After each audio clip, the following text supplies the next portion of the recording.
I'm sick of hearing about the Will Smith slap. You're probably sick about it, too. I mean, we're all sick of hearing of it. But according to MSNBC host Tiffany Cross, we even shouldn't talk about it at all. Watch. I'll try to put this in context for, our white fellow countrymen as best I can.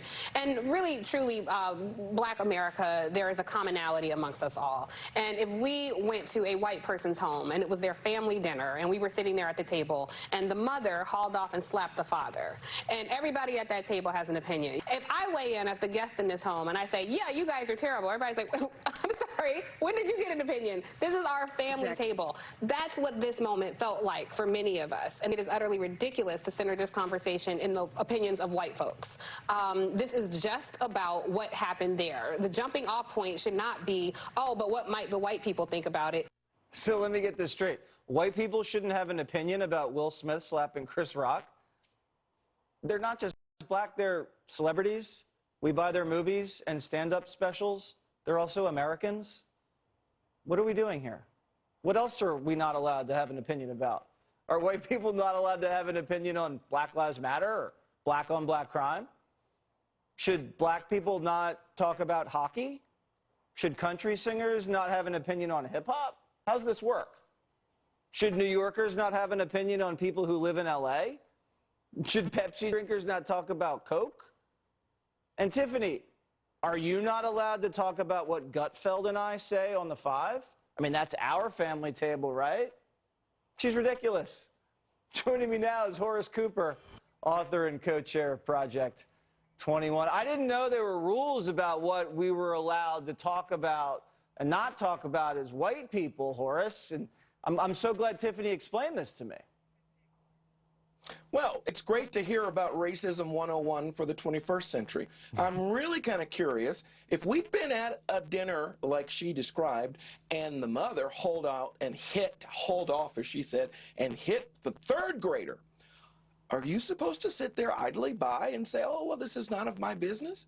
It is remarkable that today, we're going to look at people, if we follow Ms. Cross' model, solely on the basis of their race.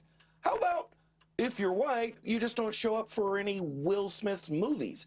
Would he be happy about that? Would she be happy about that? This segregation model that worked for the left in the 1930s and 40s and 50s does not work in the 21st century. And it's a stupid analogy that this is like a family kitchen table. This is on national television. Well, absolutely. Absolutely, it was on national television, but it's absolutely true that, like the segregationists of the past, we are hearing people say, just judge it on the basis of race. There's no reason for you to use your own judgment, use your own opinion, and there are a lot of reasons why in a huge, well, I'd say huge, it didn't get the ratings they thought, but in a large event like this, people saw it, and it's no surprise that they would have opinions. There should not be a special conversation for the handicapped, a special conversation for Blacks, a special conversation for whites. There shouldn't be special conversations in America. This is the 21st century. She should wake up. Yeah, she should. And I think there were a lot of white anchors on MSNBC that talked all week about the slap. And I don't think she confronted any of them in the hallways of MSNBC and said, you can't talk about that. It's just totally ridiculous. I can't believe that race is supposed to cover up the behavior that you witness, regardless of who is involved. Exactly. All right, Horace, thank you so much. Thank you.